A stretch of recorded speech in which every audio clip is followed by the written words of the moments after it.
This is breaking news. Mayor de Blasio is giving an update on the coronavirus pandemic in the city. Let's go to it now. We see continued good news when it comes to vaccinations. I'm going to go over some really great information today. It's all about how we bring back this city. It's all about how we save lives, keep everyone safe, and you're going to see very clearly the mandates we put in place are working. We get more and more evidence of that all the time. We're really excited about the fact that 93% of our city workforce is now vaccinated. That number continues to go up. Since the announcement of the mandate, there have been nearly 28,000 new vaccinations among our city workforce. And since the time the deadline officially passed for people to be vaccinated in the workforce, over 8,000 more city employees have gotten vaccinated since then. And we've said, anyone who understands it's the right thing to do, even if it's a little late, we welcome them. Come back. Let's get back to work. Let's keep everyone safe. So that's great news. Let's go over where we stand now with some of the key agencies covered by the October 20th announcement. The NYPD, as of today, 86% of employees vaccinated. That is up from 70% at the announcement. So that is a really big jump. And the Department of Sanitation at 87% now, up from 62% at the time of the announcement. The fire department, the firefighting side of the fire department is at 84% now, up from 58% at the time of the announcement.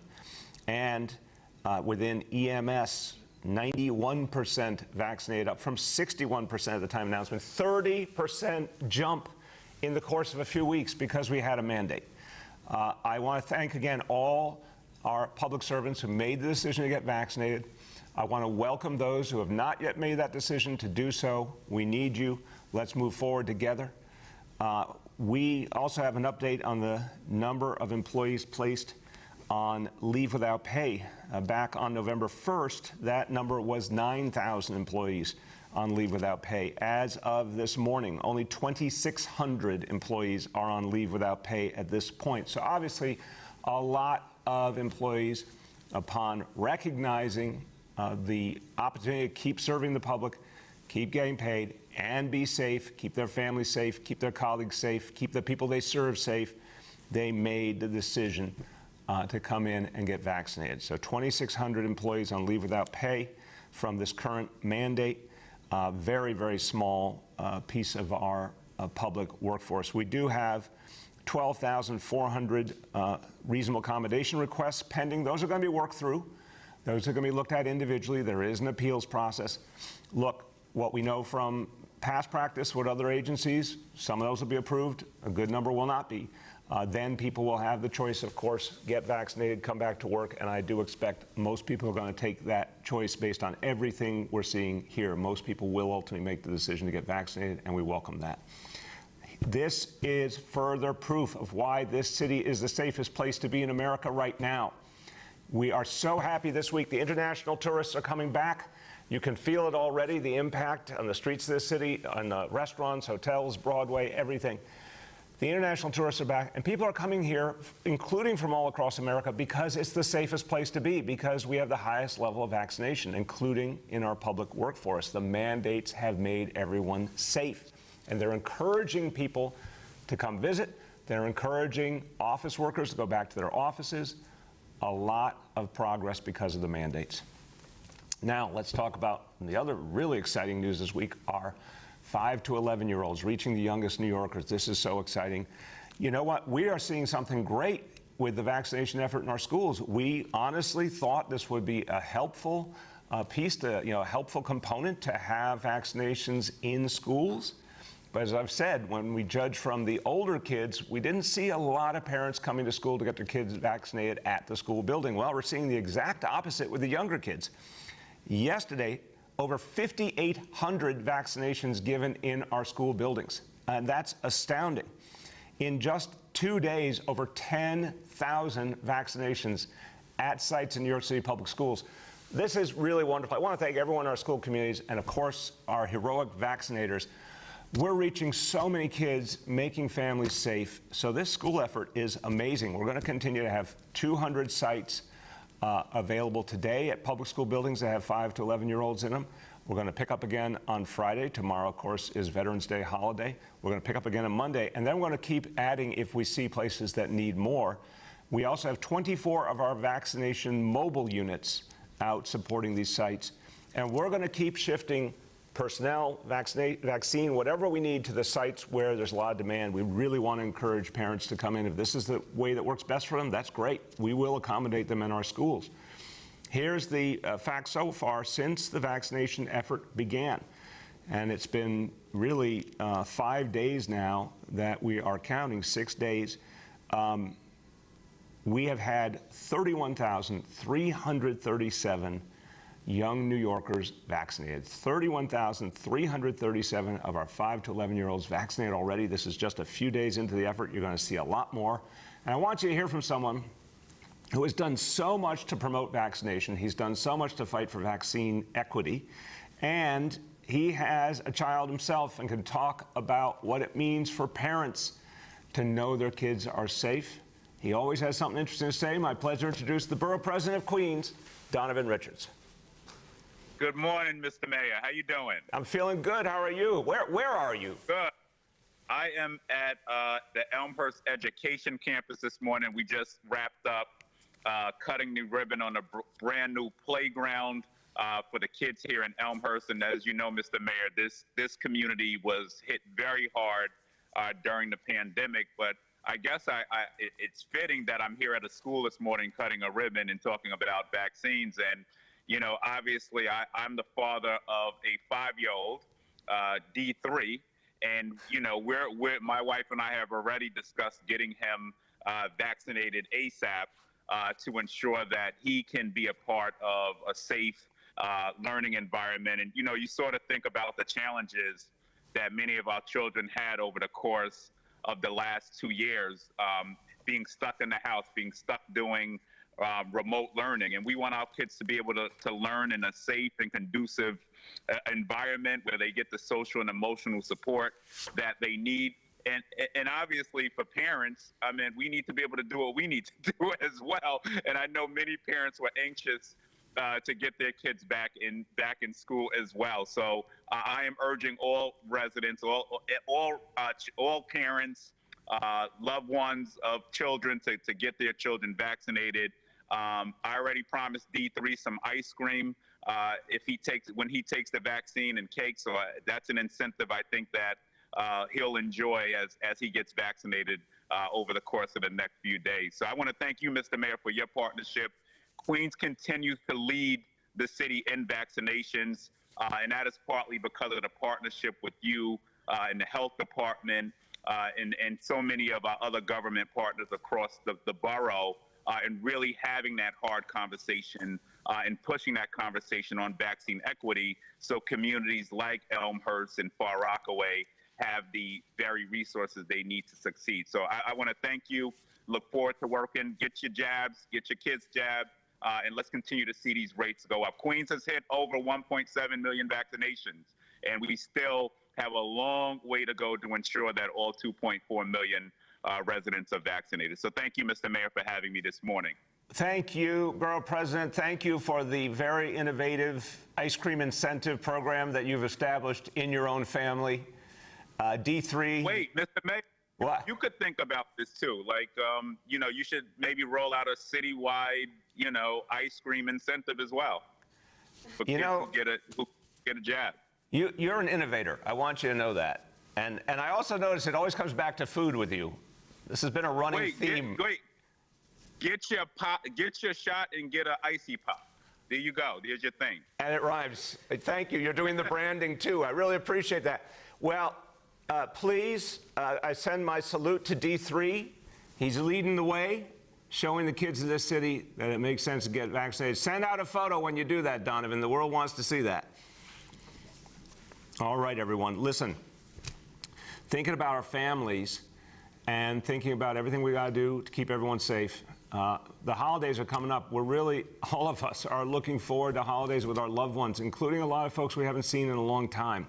We're finally going to be able to see the people we love generations upon generations safely. And the best way to do that, of course, is to make sure everyone who gathers for the holidays is fully vaccinated. So I want to give people an update to think about the timelines here. So many New Yorkers are vaccinated. That's fantastic. If you got that first shot already, remember, if it's Pfizer or Moderna, come back for that second shot on time. But we want to let people know, because a lot of people are planning ahead, what you need to do if you want to be fully vaccinated in time for the holidays. Well, Thanksgiving's coming up soon, but you can still get fully vaccinated if you get a Johnson & Johnson shot by tomorrow, November 11th. You will be fully vaccinated by Thanksgiving Day. If you want to be fully vaccinated by Hanukkah, and again, this is if you haven't already gotten at least one shot or, of course, 2 shots. If you're starting from scratch, you want to be fully vaccinated by Hanukkah, you can do it. You can get a Johnson & Johnson shot by November 14th, and you'll be ready for Hanukkah. If you want to be fully vaccinated by Kwanzaa, you must get the Moderna shot by November 14th, the Pfizer shot by November 21st, or Johnson & Johnson by December 12th. And if you want to be fully vaccinated for Christmas, you have to get your first dose of Pfizer by November 20, or get a Johnson & Johnson by December 11. So there's time to make sure you are fully vaccinated. If you want to plan ahead, this is a great reason. Anyone who's still not vaccinated, this is a great reason to get it done. Go to nyc.gov/vaccine finder. It's all free. It's all easy. I want you to hear from someone who has been an extraordinary voice in the South Bronx, helping families to get what they deserve, to get the support they deserve, the services they need, has been a voice for making sure that people who need quality health care get it. She is the co-pastor of New Life Outreach International Church in the Bronx. My pleasure to introduce Pastor Elvia Cabrera. Good morning, Mayor. Thank you for having me on. I'm so excited, and I mean, I can go on and on and on how we are helping, and we wanted to participate in allowing our church, which is open doors to serve the community. And when we were approached about giving out the vaccine, I had no hesitation. I would say that our church is 99.999% vaccinated. My grandchildren just got vaccinated yesterday, and we can see the results. The people are enjoying life again, and as you know, our family got hit from the beginning in March 2020 with my children, my grandchildren, our church, and my husband's mom, who passed away. And advocating for the vaccine, it's very important to us. And we thank you. We thank Nicole, your administration, for allowing us to be part of that. And we will continue to be part of this mission on trying to get everyone vaccinated. And we're open to whatever you guys need. And we're just so excited that we can get back to a normal life soon and see our families, our children. And like you said, Thanksgiving, the holidays are coming. And, you know, very important holidays for a lot of families. And so we're looking forward to having those get-togethers again with our families and be able to feel safe and comfortable and in this time. Pastor, thank you so much. I know your family has been through so much, and I find it particularly noble that despite that pain, you've been out there doing so much to reach people, to help them not go through the pain that your family experienced. And I want to thank you and everyone in the faith community who has led the way in getting people vaccinated. This is a story that's not being told enough. We have turned to the faith community. So many houses of worship have held their own vaccination drives repeatedly, have participated in our referral bonus program, have used all of their ability to gain trust to convince people that vaccination works. It's been a crucial reason why we have seen such progress on vaccination. And I want to say extraordinary results in the Latino community in terms of level of vaccination. So thank you to you and everyone in the church who has led this effort. It's made a huge difference. Thank you. Okay, everyone, just before we go to what we do every day, which is our indicators, Two important notes. Tomorrow, we're not doing our normal press briefing because of all of the events celebrating Veterans Day. I'll be participating in several different activities, so we will not have the regular press conference tomorrow. Looking ahead to next week, of course, we will pick it up again on Monday, but want everyone to know next week will be the fifth and final for this year, 2021, the fifth and final City Hall in your borough, and we're going to my home borough of Brooklyn. And I'm very, very excited about this. So we'll be all over Brooklyn, based at Brooklyn Borough Hall.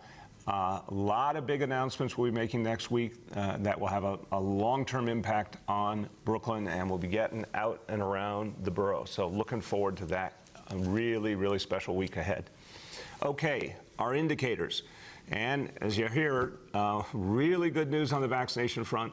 The mandates, the incentives, now reaching the youngest New Yorkers. These numbers are growing rapidly. It's wonderful. As of today, 12,178,451 doses administered. This is why we are now the safest place in the country. This is why people are coming back in droves to New York City. That number is going to grow. Number two, daily number of people admitted to New York City hospitals for suspected COVID-19. Today's report, 102 patients. Confirmed positivity level, 15.74%. Hospitalization rate per 100,000, 0.51. And then new reported cases on a 7-day average. Today's report, 848 cases. Few words in Spanish.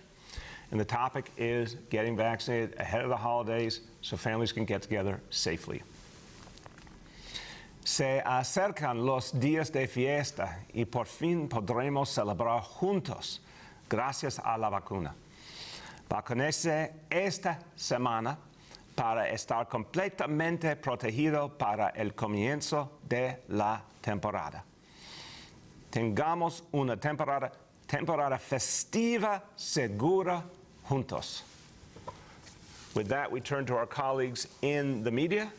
And please let me know the name and outlet of each journalist. Good morning. We'll now begin our Q&A. As a reminder, we're joined today by Dr. Mitch Katz, President and CEO of NYC Health and Hospitals, Dr. Torian Easterling, Chief Equity Officer, and Misha Porter, Schools Chancellor. Our first question today goes to David with Telemundo. David. Happy Wednesday. David, how you doing?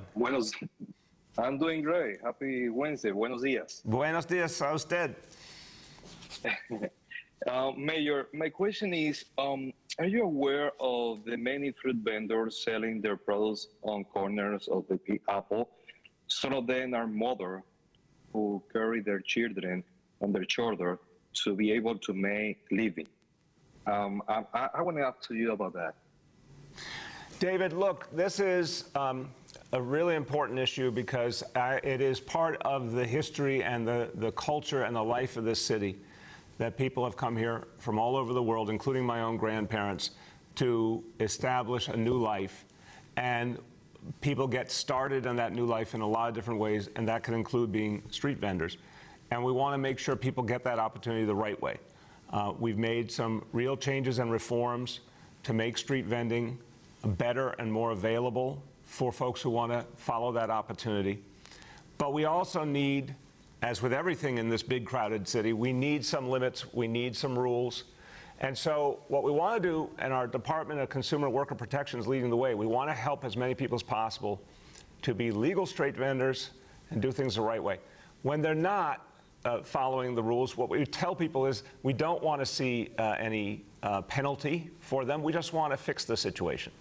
So my message is anyone who does not yet qualify to be a street vendor, please, when the authorities say to you, you can't vend in a certain place or you can't do it a certain way, please just follow that instruction. We don't want to see anyone penalized, but we do want to get as many people as possible on a pathway with street vending or any other kind of work. And remember, all the services we provide, job training, so many opportunities, we provide to people across the board. We, of course, provide to immigrant New Yorkers. We provide to folks who are not documented. We want to help people get started in this city. Go ahead, David. Yeah. Yes. Actually, also there is a concern because some of them are mothers with their children. Sometimes their life are in danger. Are there any plans to help to save those children and families in general, and address this situation where children are with them in those places, and sometimes they can be in danger. Yeah, we don't want to see any child ever in danger, David. We want to make sure that parents know we have so many good options for their kids during the day, obviously starting with 3-year-olds right in our public schools with 3K, pre-K open to all New York children, again, regardless of documentation status. But we also have so many child care options that parents can access, including free options. So we want to, any parent who needs that help, we want to connect them to the help so the child doesn't have to be with them during the day if they're out making a living.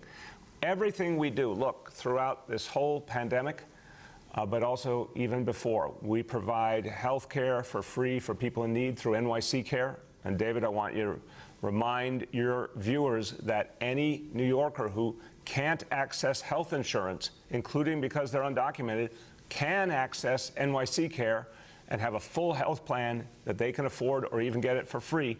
We want everyone to have health care coverage. Our food programs obviously have been provided for free to people in need. Education, you name it, child care. Let's help those parents to access that support as they're building up their life and their work. Our next question goes to Juliet with 1010 Wins. Yes, good morning, Mr. Mayor and everybody on this call. I was wondering, the people who are requesting the medical and religious accommodation, how long is that process actually taking? I think you said there were still about 12,000 of them. I know you said a couple of days, but is that really realistic? No, I didn't say a couple of days. I said it will continue over the coming days. The city workforce, obviously, as a total, Juliet, is almost 400,000. So put in perspective, we know that over the days and weeks ahead, because each agency has different numbers they have to cover in terms of accommodation requests, they do take some time. They all have to be processed individually. There is an appeal process for anyone who chooses that. So it won't be days. It will take more than that. But everyone keeps working in the meantime. And then what we saw with our healthcare workers, what we saw with our education employees, and what we're seeing already in the agencies covered by the October 20 mandate, is most people, when they get told, if they don't get the accommodation, they get told that, they then get vaccinated. So this will play out over the coming days and weeks, but what I can tell you with assurance is, if someone gets an accommodation, then they keep working in the right way. If someone doesn't get accommodation, the overwhelming likelihood is then they get vaccinated. Go ahead, Juliet. Okay, thank you. And I'm following up on Borough President Richard's suggestion. Will you be reaching out to an ice cream company for an incentive for the 5 and 11-year-olds, or I guess for anybody for that matter? I kind of like this ice cream plan. Now, I will remind you that kids qualify for the $100 incentive, which is even better than ice cream. So, Juliet, we really should probably be saying it a lot more to our parents. Look, you're going to get your kids vaccinated for their safety and well-being first and foremost, but a $100 incentive doesn't hurt per child. So that's available right now. But I like the ice cream idea, so we're going to see if we can come up with an extra added ice cream incentive on top of that. We'll name it after D3, the son of Donovan Richards. Go ahead. Our next question goes to Elizabeth with Gothamist. Good morning, Mr. Mayor. I wanted to ask about the decision yesterday to close PS 166 in Queens. Can you and Dr. Choksi talk about when that school crossed the threshold into widespread admission? And why was the decision made yesterday and not the day before? The UFT president, Michael Mulgrew, has said that the school would have been closed 2 weeks ago under last year's criteria. Well, Elizabeth, I'll start, and then we have Dr. Torian Easterling, the first deputy commissioner at the health department, and of course the chancellor is with us as well. I'll let them both speak to it. But Elizabeth, the standards are entirely different this year because the situation in this city is entirely different. We have a vast, vast number of New Yorkers vaccinated. We have all adults in our school communities vaccinated, and we have incredibly low level of COVID in our schools. So we changed the rules. We followed CDC guidance, and we changed the rules of how we handle these cases. I believe this is now the second time we've had a full school closure. I think the fact that we've been up with schools September, October, November, and it's only been a couple of times is pretty amazing and speaks volumes to all the precautions that were taken to create a safe environment. Dr. Easterling, you want to start, and then we'll turn to the Chancellor? Thank you so much, sir. This is a really good question. And as the mayor had mentioned, we really have a gold standard as far as keeping our staff and our students safe. And we have all of our safety precautions in place.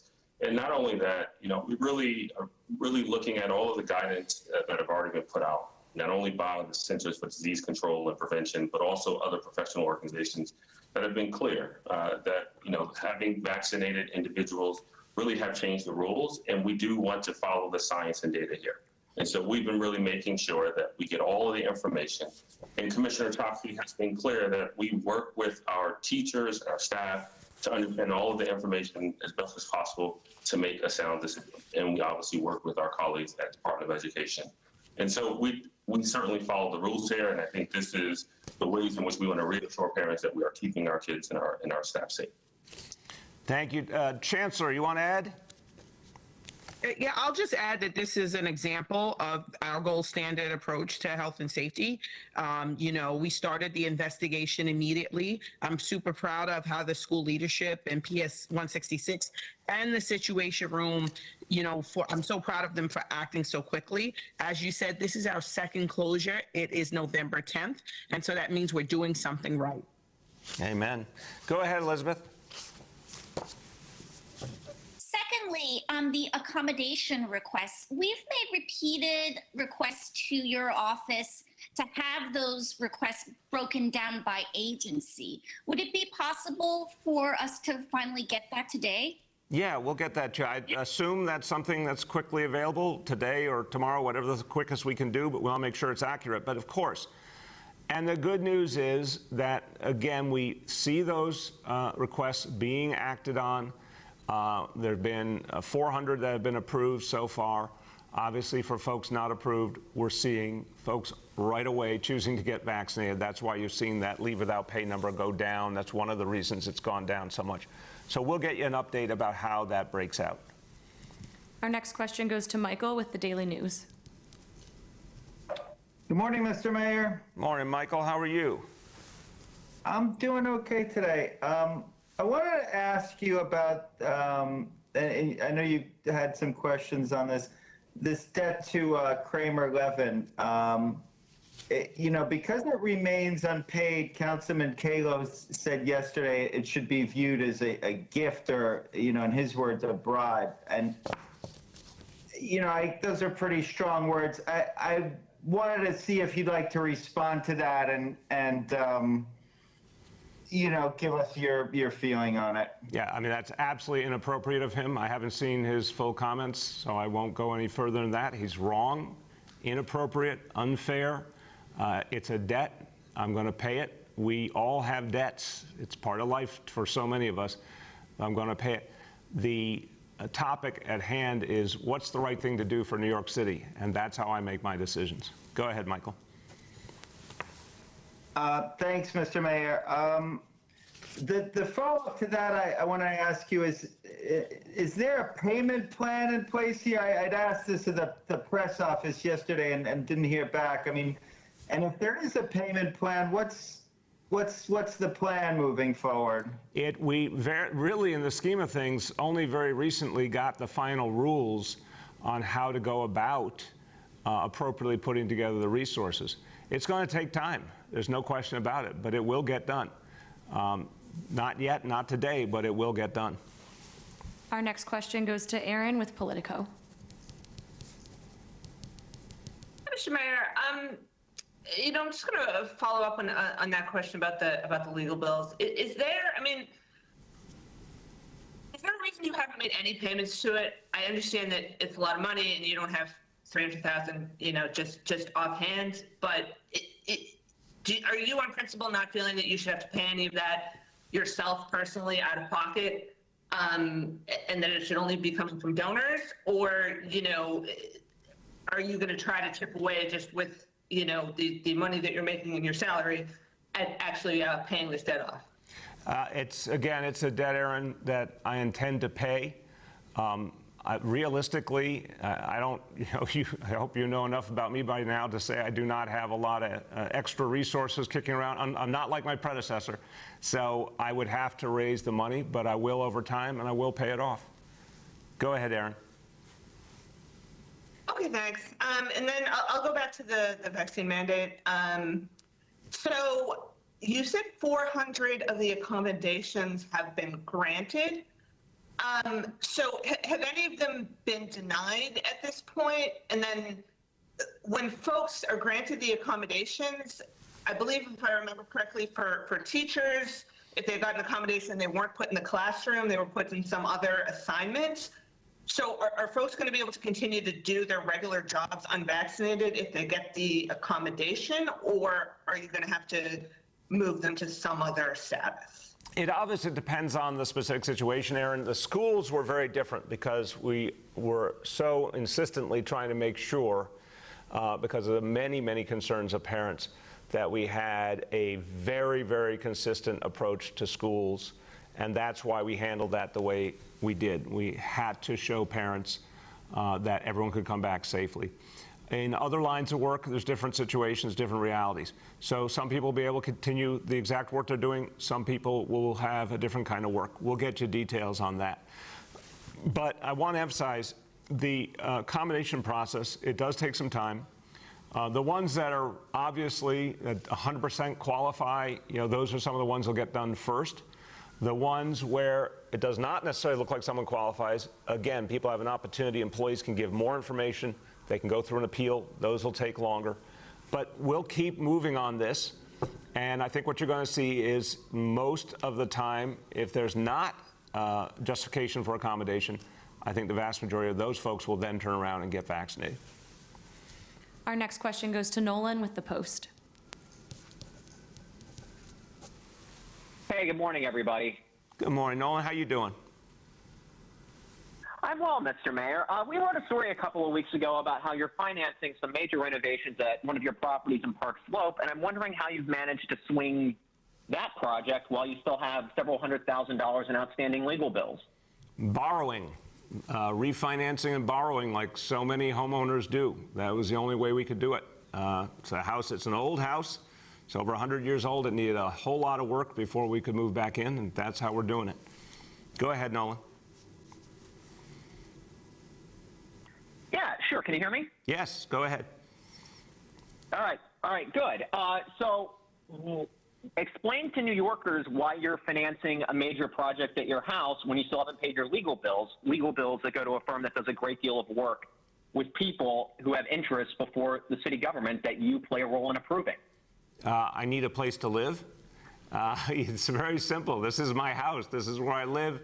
It has, when we moved in the year 2000, it needed an immense amount of work, and we couldn't afford it. And we finally got to a situation where we could refinance and afford to do, some really basic renovation that it needed.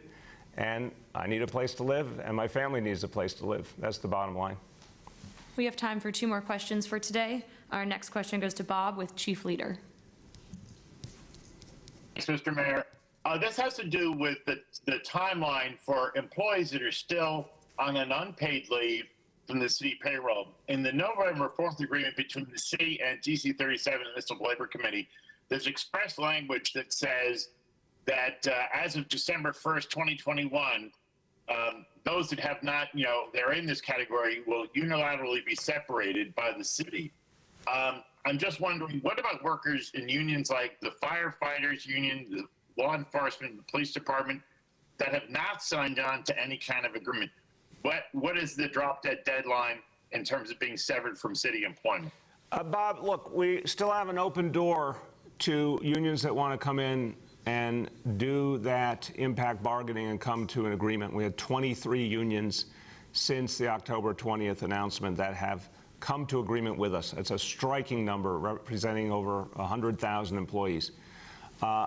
My hope is that anybody who still has not, any union that still has not, we'll come to the table, we can work things out. Let's see how that goes first, and then we can give you a better answer after that. Go ahead, Bob. But it's fair to say that it's not an infinite period of time. If you could characterize, like, what do you think is, in terms of people playing their lives, the fire unions I've spoken with have been communicating to members that if they're expecting some last-minute reprieve, it's not going to come. And so I guess one of the things you've been looking for, is this correct, that in the DC 37 agreement, they had to give up litigation. Is that the kind of universal settlement you're asking for it? That some kind of, not concessions, but an agreement, but it would require the unions to drop the litigation on this matter? Look, I mean, you've seen the pattern bargaining from the very beginning, what we did with Department of Education, healthcare, straight on through the mandate now. It's been very, very consistent. Best of my understanding, unions across the board have pretty much agreed to the original concept put together in the pattern bargaining with the UFT. So that model, you know, sometimes with minor variations, has been very, very successful for everyone involved. And it stipulates how to handle a situation for each kind of employee and the choices they make. So again, I think that's what's found to be sort of, that's been the consensus with so many unions of the way to handle it. Our last question for today goes to Ruvain with Hamodia. Good morning, Mr. Mayor. Good morning, Ruvain. How you doing? Good, good. How are you? Good, good. Good. So I wanted to ask you about the ongoing issue with Unilever and Ben & Jerry's. In the past, you said you stopped short of calling for divestment, saying that you were hoping for a positive outcome without divestment. At this point, it seems clear that Unilever is not going to force Ben & Jerry's to change their mind. They sent a letter to New York State when DiNapoli asked for it, saying as much. So it seems clear that there's not going to be a positive outcome otherwise. You know, if you look at positive outcome, meaning not to boycott the Israel. So my question is now, are you moving toward calling for divestment, or do you still think that's not a good idea? I think there's a solution still possible that would be better and ideal.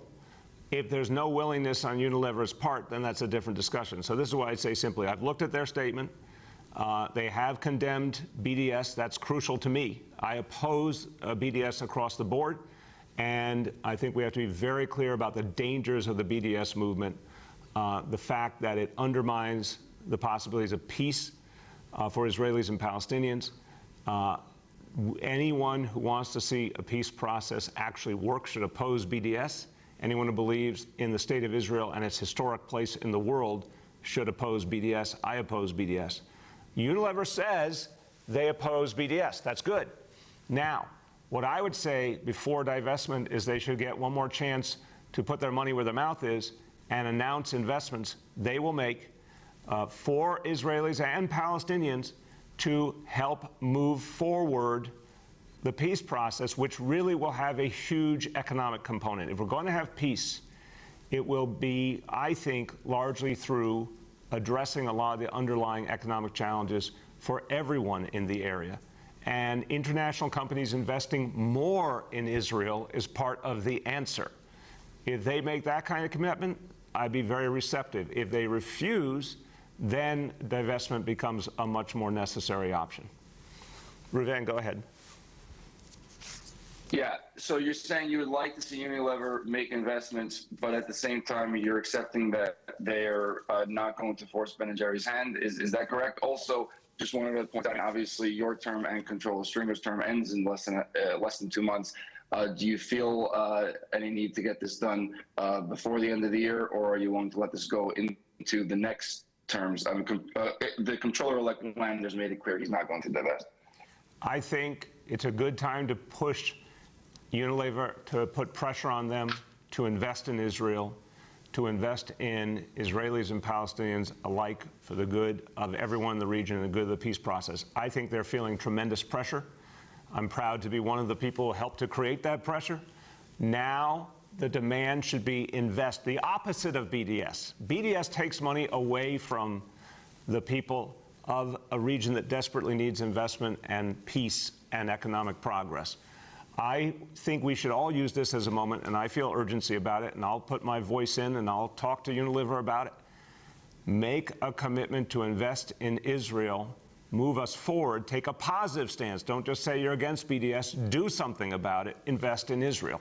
That's what I'll push. If they refuse, then again, the divestment tool becomes a necessary option.